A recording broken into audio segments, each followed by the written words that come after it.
I'm clicking record. Awesome. Wow, look at this. So we're actually finally doing this, huh? We're actually finally doing it. It's such crazy times, but I've taken the attitude that a lot of people are hysterical globally, and perhaps rightly so in some respects. But my view is double down, keep going, Right. outreach to the people. Like you and I, maybe we wouldn't have met for another 6 months, but Probably. You're absolutely right. we've done it. We're here, and Right. it's fine. It Absolutely. might not be in person. We might not get that handshake and all the rest Yeah. of it. But Totally. we can kick off the relationship. Who knows where it's going to lead? Exactly. Well, first we're going to talk about coffee. Coffee. You look like a very serious coffee man if you have bags of specialist coffee behind you. So where we live in Partisana, there's a great roaster in Zichron, but it's not as good as the roaster in Jerusalem. So there's about 8 to 10 families around here that we all pitch in, and every 2 or 3 weeks we place an order and it comes by post. Somebody gets to be the depot. Today we're not the depot, but I just went to pick up our 3 bags, so I thought I'd show that we actually have real coffee in our house. That's fantastic, and I love what you put as the subject title for our meeting. Coffee is for closers. And in fact, I drink. I don't know how you drink your coffee. I've seen on your pictures, you drink not just coffee. You drink a whole bunch of different things. I'm a Indeed. traditionalist. I drink it black. Oh, wow, like a purist. Right. Well, I'll tell you how I learned that. And actually, I've been trying this new coffee here. I'll show it to you so you see it. It's called mushroom coffee. It's a combination of Arabica beans and mushrooms. Okay. And it actually has, as you know, coffee has its own medicinal properties. But when you add these different types of mushrooms in it, it creates more activation. And what I found is because I work late at night, when I'd have a cup of coffee at 11 o'clock at night, it keeps me going until 2 or 3 o'clock in the morning. So that's that. Wow. Whereas the regular coffee doesn't do that. This coffee, for some reason, has some kind of activation quality about it. Interesting. Well, I'll have to gen up on my mushroom coffee. There you go. I'll send you a link. So I think we met very, very, very, very briefly when we were at the great Ellie Mandelbaum's sales kennel. Sure, that's right. Absolutely. Absolutely. You were there. Which was a great event. I thought it was brilliant. I really enjoyed the first one, and kudos to him. I mean, he puts on these events. They're great. Yeah, absolutely. I think he's doing tremendous work for the community. I find that there are other people who are trying to do stuff similar, but they're doing it online, and it's really not working. Like there's a Facebook group that someone put me onto about 6 or 8 months ago. And they try to do meetups and they don't really work. And I'm not sure if they work or don't work. I know I don't go to them. And part of the reason why I don't go to them is they're literally during working hours. So, there's a large community of people like me who work remotely or not necessarily remotely, who are working North American hours. And our group focuses primarily on industrial technology companies that are focused to find North American prospects. So myself and my team, we work North American hours, which basically means from 2 until 2 is our work day. So if you're having an event at 7 o'clock at night, no, that eats into your work day. Yeah. It's like, and if this was a typical, when I was in North America, we used to go to lunch events, right? So a lunch event would start at 11:45, and it would be over by 1. But these meetup events, they're scheduled for 7. And they start at 7:30, and they don't finish until 9 or 10 or 9:30, right? So I find it just eats up way too much time from the actual productive working time. Yeah, I know exactly what you mean. I worked pretty much American hours for about 7 years when I was at graduating, and it's difficult. You can't go to those things that you want to, and whether it's professional or personal, it's that's your work day, and it comes with its pros and cons. But yeah, no, I hear you. So tell me what you actually do, because I sort of know, but I don't think I really know. All right, so basically what we do is we help companies, not necessarily Israelis, but most of our clients right now are Israelis, okay, approach North American prospects. And we focus on what I call industrial technologies. These are not, you might call them enterprise. I call them industrial technologies. They're specific types of technologies, hardware, software, middleware, okay, that are used in the field or in manufacturing, or what I would call gray collar products. So they could be used in manufacturing, they could be used in oil and gas, they could be used in municipal requirements, they could be communication technologies, they could be monitoring technologies, they could be enterprise softwares, et cetera, et cetera. And typically, I characterize the market like this. There's about 3,000 contacts, meaning in North America, which has 300, almost 400,000 people, there's maybe 3,000 buyers. So it's a very small Wow. market. Okay. Right? Gosh. Right? And traditionally, the sales cycles are between 6 and 9 months, so they're relatively long sales cycles. Sometimes, especially if you're selling in the municipal market, they're budget focused, meaning like, okay, we can spend $10,000 on a proof of concept right now, but we can't spend $100,000 until the next budget cycle, right? Yeah. And I'm sure you're familiar with that. You're probably the same problem, same issue at Graduate, right? Yeah, absolutely. And universities and schools have their budget cycles, and we Exactly. can't buy it before June. And Right. we got creative. I think we were probably more flexible than maybe companies who are larger could have been. We buy now, pay later concepts. And, Right. But it's still difficult. There's regulations. They don't know if they're going to get the budget. Right. But in terms of industrial, do you cover things like sort of that new world of industrial IoT, Exactly. energy? Yeah. Interesting. I've got two opportunities that I'm going to introduce you to. Sure. See if there's anything there for you. I don't know. The first one. We're definitely is. focused. Go ahead. The first one you might already know about them, but certainly visual factories. Never heard of them. Okay, so they have a sort of, it's very industrial. It's all for factories. It's very hard for them to reach out to a market that is, not typically at a desk. Correct. This is the thing. This is the crazy thing. This is the difference between us and enterprise software. Okay, our prospects are not sitting at a desk. So how on earth do you get in touch with them? They're out in the field doing shit. Wow. Right. So difficult. And the only way, the primary way is the phone. Yeah. And so that's so interesting. I'll give you an example. Yesterday, I made approximately 250 dials yesterday. All right. I reached about 27 people. All right. Not a bad hit rate. No, our typical contact rate on an individual day is 10%. Right. Individual, between, give or take. Some days it's 0%, but some days it's 20%, but average is 10%. Mm-hmm. And then of those 10, we were able to book 2 meetings immediately. Okay. We had about 8 people said, listen, things are a bit crazy. And that's part of our messaging. Our messaging right now is, look, things are a bit crazy right now. Nobody knows what's going on. I hear your kids in the background. My kids are in the background, et cetera, et cetera. It's all good. I'm not going to bore you with whatever it is. Let's schedule, let's agree to talk later. And those people have said, yeah, sure, that's totally fine. Or in one particular case, we have a client who has a very specific technology that only works for specific users. And I say to them, I just have one question.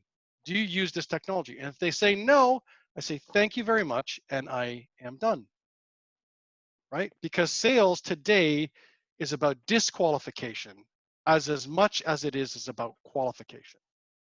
Oh, that's such a great line. I can feel one of the Blair blogs coming on for that one. That's a great line. Right. Well, it's not. It's not so true. I stole it from my old coach. Right. He kept saying to me, "Look, you got to stop worrying about trying to qualify people. Disqualify them. Get them to say no." Right. And if they're really like, so we're not trying to fight with the prospects anymore.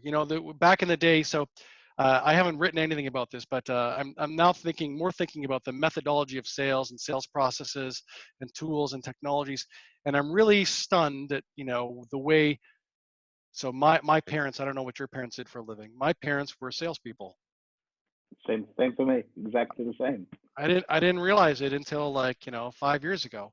But I realized, but I didn't understand. My dad was a pharmaceutical sales rep for 25 years, and he worked from home, and he had a company car with a company credit card, and he drove from place to place in small Yeah. town Canada, right? And he went to see doctors to talk to them about his drugs. That's it. And my mom sold tchotchkes to gift stores all throughout Alberta, right? What line was she repping today? I don't know. She was repping some line, right? Wow. So both my parents work from home. So for me, the work from home methodology doesn't freak me out, by the way. That's so interesting, which is rare for, the generation of our parents. Right, absolutely. It's rare for the generation of our parents, but it's because, and there's this whole I've written about it. There's this whole discussion about working from home and what it's like to work from home. Like I think after this grand experiment is over, here's what I think I'm predicting, and you can tell me what you think. People Okay. are going to go, you know what? Working from home is not that bad.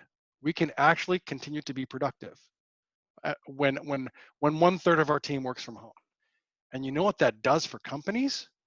That cuts the overhead by 10, 15%. They spend less money on energy. They spend less money on rent. They spend less money on telephones. They spend so much less money, right? That they can give even a tenth of it or a 15th of it back to those employees, right? And it's just a I completely think different it's way an of thinking. interesting prediction. I mean, look, real estate and property is, my background actually. When I lived in the UK, I had nothing to do with tech sales 10 years ago. But the concept of offices and retail units and parades and malls, it's definitely over. How Right. that looks in 10, 20, 30 years time, I'm not a prophet, but I think you make a great point. I think the biggest issue is going to be, I do miss that social interaction, that water cooler moment Sure. that you need to try and find in a different way. But you're 100% right. If you've got the ability to send half of your workforce or whatever percentage into a different environment to reduce the costs, and you're paying more, making more profits, whatever it is. And the truth is, you are, probably better than me at this, but you are much more productive when you haven't got the distractions of 100%. we just know it. We just know it is the case. But Right. Right. So when I was in, my background, I'm an investment analyst by trade, right? So mm-hmm. so working from home is great for me because I'm like 80% introvert by nature, right? Introvert, analytical, which is weird for a sales guy, right? Like sales guys are, traditional sales guys are not supposed to be introverted. They're not supposed to be necessarily analytical. They're supposed to be very talkative and blah blah blah. I'm not. I'm like, when I have a prospect on the line and I'm talking to them, I'm happy to just let them talk. That's probably why you're doing well, by the way. Filling the gaps with just extra talk is not good. Right, exactly, and so it's been a very interesting experience. Finding clients is a challenge all the time. Meaning finding clients for our work is a challenge. Finding prospects for our clients is not hard. It just takes a little bit of effort. Reaching them is not hard. It just takes a little bit of effort. Yeah. And what people need to do is they need to trust the process. I mean, when you were a graduate, you probably built out the entire sales process. That's one of the things that you did there. Yeah, exactly. And we were in a market that didn't really exist at that stage. Sure. And like you, we knew exactly who our customers were. We probably had globally 10,000 people who were the right people to buy our product. And that was Right. it. That's all we needed. We need to speak to those 10,000 people. Correct. And what's fascinating, I'm not sure if you know this, but I met the guy who was the VP of product at Graduate 5 years ago on an airplane. Him and his wife were coming back from London.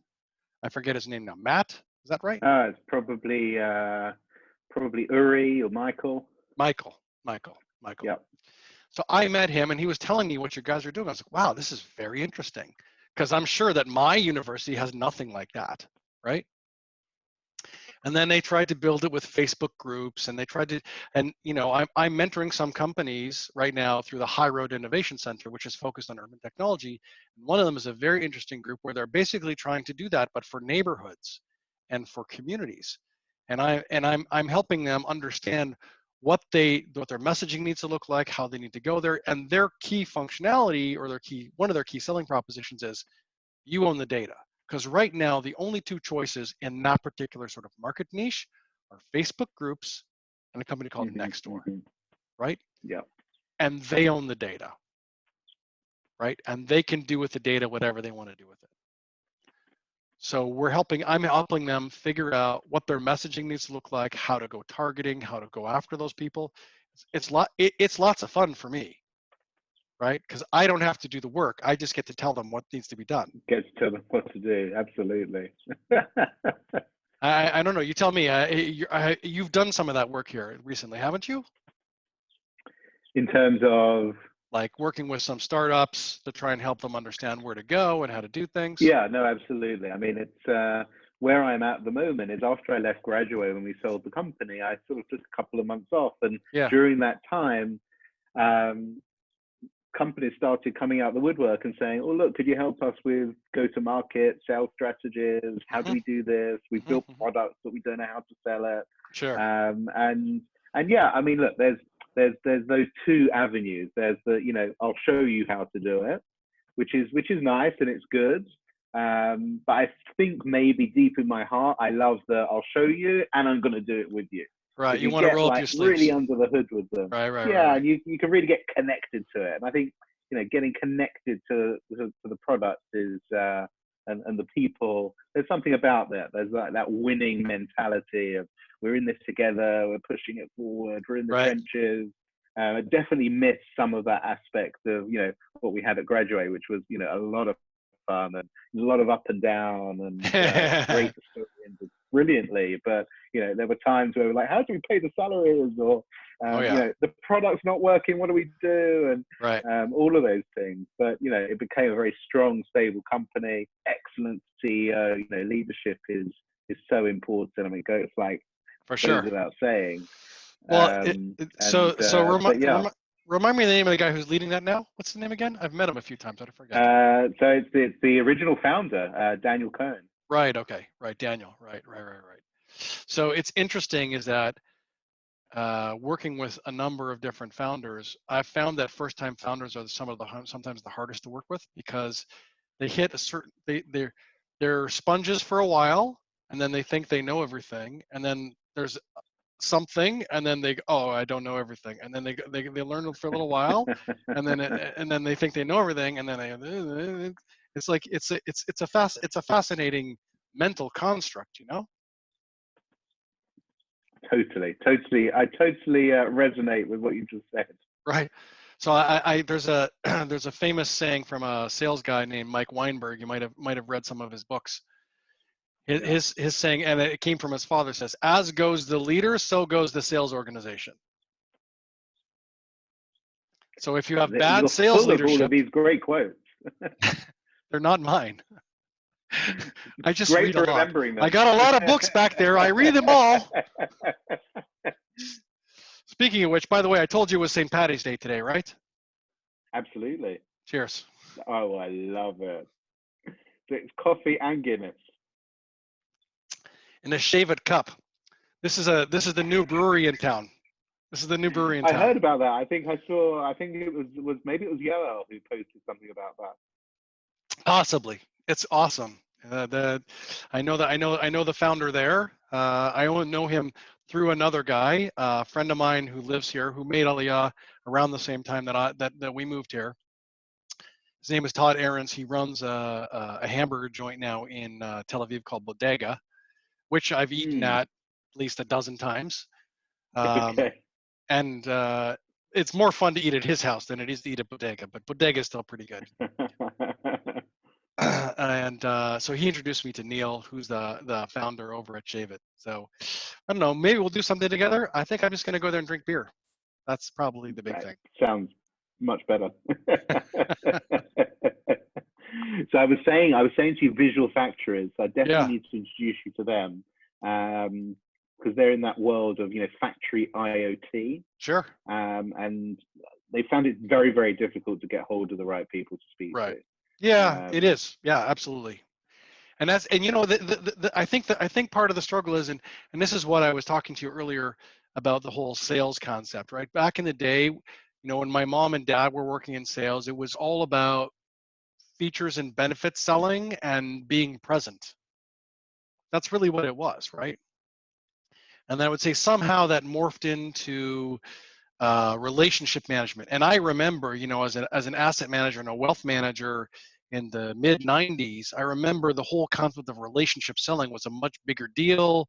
And that's when CRM came out and people were putting in millions of custom fields, like the name of their kids and their kids' birthdays and their dog, what dog they have, and whatever kind of, so they could just sort of glean some information out of there so they could send somebody a doggy biscuit when doggy's birthday is, that whole concept of relationship selling. And I feel like we're still stuck there. I don't know what you think. We are still stuck there. I think we're still stuck there. And people don't want it. People don't want it. I like what you said about those 3,000 people. There's a very clear way of getting to the right people who you absolutely know they're going to hopefully have this need. If they do, great. Otherwise, disqualify them. Right. Look, there's that constant pushing of the product. This will be good for you if only you believe me. Right. Exactly. It's like, so I have one client that I work with, and he says to me, you just got to call the same guy like 5 times. I said, no, you don't call him 5 times a day for 50 days.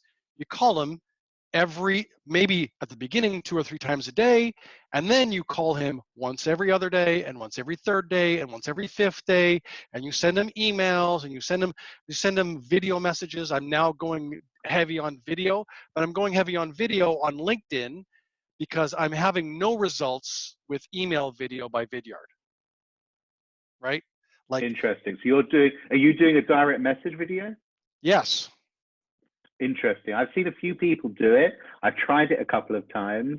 It's interesting. When I raised this with a client and said, I think you need to be doing this because your product lends itself to doing this type of outreach. Yeah. They were a group of women and they said they felt that it felt creepy. And I was like, what? I said, you've got to this is, stop being a snowflake. Come on. Right. Exactly. It's like, it's like, I put a post on LinkedIn about Wayne Gretzky has a great, actually no, Wayne, it's his father says, you miss 100% of the shots you don't take. Right. So when I started in sales, like literally it's 30 years ago, I was cold calling people and I was like selling insurance and financial products. And I was struggling with the actual art of cold calling. And then eventually one guy who was a little bit older than me, a little bit more senior, said, just do it. Like literally, him and I, we used to go to an office. We used to have a Dun & Bradstreet in front of us with names of companies and phone numbers. We would sit down 3 days a week and we'd say, we started off with, we're just going to make calls for an hour. Him and I would sit down, we'd make calls. And shockingly, business came out of the phone. Like, not right away, but eventually money started coming out of the phone, right? And I was like, we have meetings and we have this. I got proposals together. I'm going to do this. I don't have time for calling. He says, no. An hour a day, an hour 3 times a week. And then we went to, okay, now we're going to make 30 calls. Oh, and then we upped our game. Now we're going to do 15 connections. So we would sit in that room for 3 hours until we talked to 15 people. Right? And that's how I overcame my fear of cold calling. That's so interesting. I mean, it's partly what has inspired me to do this 500 copies campaign, which is, it wasn't like a calculated, I need to have a social media shtick or whatever. I just happened to like post the meeting one day and like, let's make this a thing, a coffee thing. Sure, People are why doing it not? all the time. Everyone's telling me I need to be posting on LinkedIn. Do it. Right. So, I think it's so amazing. I kicked it off. But the reason was exactly what you just identified was the same for me personally. I built a very small network that wasn't relevant to what my world needed to be in the future. Right. And actually, I needed to just get out and network. And the only way to do it was by just reaching out to people and saying, I'd love to meet you for coffee. I want to hear your advice or how I can help you, or just to have a chat and see what might come of it. And the truth is, already I'm I don't know, 90 coffees in, and good things have come out of it. I've helped people find jobs. I've introduced people Absolutely. and said, go get on with it. It's nothing to do with me. Yeah, And I've gotten clients out of it. you know, you're absolutely right. And you know what's even more fascinating is it's not just a LinkedIn phenomenon. So I post not just on LinkedIn. I post on Medium because that's where I perceived my clients were, which were the investors. But that's not necessarily the case. I post on a couple of different sales sites. On Sales Hacker site, I post on shockingly enough, a site called Coffees for Closers. Okay. Um, about all stuff relating to sales related stuff. The stuff I post on LinkedIn is basically about like what it takes to actually be consistent and do the work. And Yep. and that is the biggest challenge that all salespeople have, and I think probably all people in product. I think it's easier now in product development and in software development because they've all adopted or somewhat adopted the agile methodology. Whether they Yep. actually follow agile or not is another discussion for us to have another day. I think a lot of people are communicating in an agile way, but they're still doing project management in a waterfall methodology. Um, and so what I see is that a lot of these kinds of people, they don't know how to work, because you know what? When you and I went to school, they didn't teach us how to work. No, it's so true. I mean, that's a whole nother, I could speak on that for hours. The Right. whole education system that is just not preparing anybody for real life. Anywhere Right. in the world. Right. Nowhere in the world is doing it properly. Right. And I went to business school, right? I went to business school. Yeah. I went to business school because I wanted to be in business, right? And they didn't teach you how to work. No, but it was literally, I remember being in my second year finance class, okay? Third year finance class. It was the beginning of the finance stream. All right. So there's this introduction to corporate finance. So the first one was great. In second year, it was finance fundamentals, and third year was finance class, or corporate finance, introduction to corporate finance. And the professor that I had there was about 80 kids in class. There was two cohorts, 80 kids in each one. And he did the paper chase thing. I'm not sure if you've ever seen the movie The Paper Chase, but if you haven't, you should definitely see the movie I The Paper haven't. Chase. It's an old movie about American kids in law school at Harvard University. You should totally see it. It's totally worth it. Okay. Okay. And he said, "Look to your left." So everybody looks to their left, and he says, "Look to your right." And he says, "At least one of you will not be here at the final."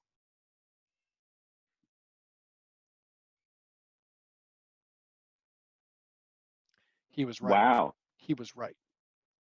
160 kids approximately started. There were 45 at the final. Wow. 45. It was stunning, right? And I was like, oh yeah, I've seen the paper chase. I know how to get through this. I built my own study group, right? I went up to the professor right after that session. I said, I need you to reserve a room for me every Thursday for 3 hours. So he reserved a breakout room for us every Thursday for 3 hours. And I grabbed one guy from one guy that I was in my class, who was in residence with me the previous year, and one guy I was living with, and another guy. And the four of us, we all made it to the final because of that study group. The consistency. Right, exactly. Because it was literally like every week we were coming to the study group with our answers to all 5 of the questions that were for the week's assignments. and we basically would beat it out of each other until we got it right. And we didn't get 100%. We weren't copying off each other, but we were like trying to teach each other to make sure that we didn't screw up too badly. And by the way, we screwed Right. up bad. We screwed up badly enough on the exams. It didn't really. That was a class where if you got a C plus, you were a rock star.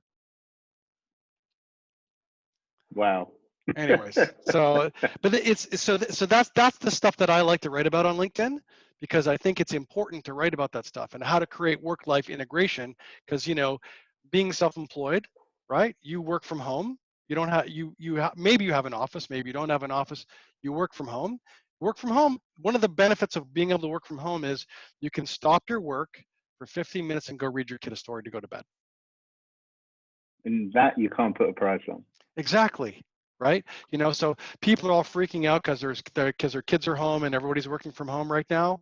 I'm fortunate in the situation that we've got a babysitter here that we hired anyways, Right. because my wife was supposed to be on a trip. So she was going to look after it. So we just amped up their hours, and we've created an entire schedule of curriculum of every day, and we've walked through it, and it's total agile, right? Like, this is what we're doing today. Oh crap, we can't get it all done. Okay, well, we'll do this instead. Let's go pick eggs. Let's go do it. Completely. I mean, yesterday afternoon, we'd been in for like a day and a half, and I'm like, right, everyone in the car, we're going to like the hills, 10 minutes down the road, we're just going to walk and walk and walk. Take the dog and let's just walk. And they loved it. It was basic, and they loved it. Exactly. And that's it. And we did that on Sunday because we're North American. We said, okay, we have the opportunity to enrich and enhance our kids' education experience. The first thing we're doing is we're ditching the Sunday to Friday schedule. We're now going Monday to Friday. That is such a good one. There's going to be so many big changes that come out of this that the government and systems are going to have to embrace, because the will of the people will push the policy. I look, as I said, I think that we have a tremendous opportunity to enrich our kids' education right now, right? The real question is how will we go about doing it? And you know what the other benefit of kids seeing their parents work from home is they understand that their parents work. That is I love that. And they're going to see. It's the reality of life that they're not learning anywhere else. Correct. They see someone go off, but they don't see what happens. Their father gets in the car and disappears for 7 or 12 hours, and they have no idea what's going on. Oh, it's so simple and so true. Right? It's like right now at this time, you and I are talking, my wife is having a call. My daughter is having a call. Right? Brilliant. And the other 3 are managing outside, doing something, whatever. That is amazing. So listen, this has been. How I want to help you. What can I do for you? What do you need? Look, at this stage, I'm not sure there's anything specific. I mean, generally, genuinely, I want to introduce you to Visual Factories and also to Centrica. Okay. Talk to them. I think sounds like you are the right person to at least open a conversation with them about connecting to their target market. I haven't heard anyone ever go after the market that you seem to have a specialism on. So you could be a great fit for them. Okay. With me, the 2 things I do very simply, just to keep in mind, is on the the sort of the post SDR world. So sure.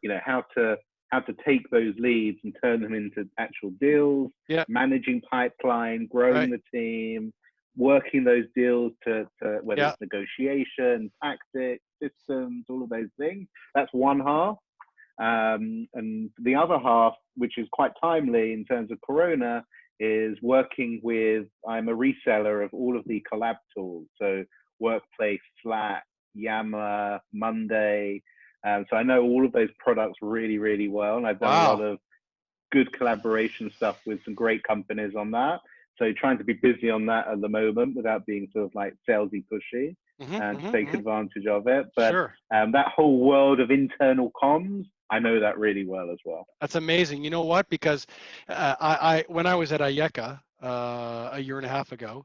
I was the email Nazi. Basically, it was like, if you want to send Blair an email, don't send him a Slack message. Right, You need to exactly. send him a file, send him a Slack message. Because Absolutely. I'm of the view that if you really want to talk to me, don't send me 15 emails back and forth and back and forth. Pick up the phone and call me. Set up a That's go-to also meeting. true. Set up a go-to meeting. Do this, right? We ran on a Gmail platform. All you have to do is click the Google Chat icon, and bang, my name pops up. And if I'm available, I'm going to say yes. There it is. Right. So I believe that there are internal communication tools and external communication tools. And external communication tools like email are asynchronous and should be for external parties only. That's how I feel about it. And all the rest of Look, it. there's a lot of companies like that now, big companies. So within Facebook, you don't email each other. You're using Workplace. If you're, say, Air Asia, all of that, from the CEO through to the stewards on the plane, Yeah. You don't email each other. You use a collab system. Right. Amazing. I want to learn more about that. We have to do another call. We have to do another call on that, because I We'll need do to. a whole other. I love it. It's a whole great new trend that's out there now, and so Fantastic. relevant at the moment. Great. Well, listen, here's what I'm going to do for you. Is I'm going to take a picture, a screenshot of this, and I am going to send you the picture so that you can post it on your LinkedIn profile. Very good. We need to hold our coffees. I'll hold my beer. It's not a coffee without a coffee, but you can have a Guinness. All right. Let me do it. Let me do the screenshot again. Ready? 1, 2, 3. There we go. Screenshot. Awesome. Wonderful. Well, I've enjoyed this. Let's have a follow up. I'd love to talk to you about internal comms. It sounds like you get it. Yeah. I'm going to introduce you to those two companies. Have a chat with them. See what happens. Fantastic. I'd be happy to do so. Look, let's not wait a year to do this again. Let's maybe in a couple of weeks before the holiday. Let's do something before the holiday. I'd love to. Okay, let's great. put something in. Great. All right. Thanks. Thanks, Great chatting Have with a you. good one. Take care. And Bye-bye. you. Bye-bye.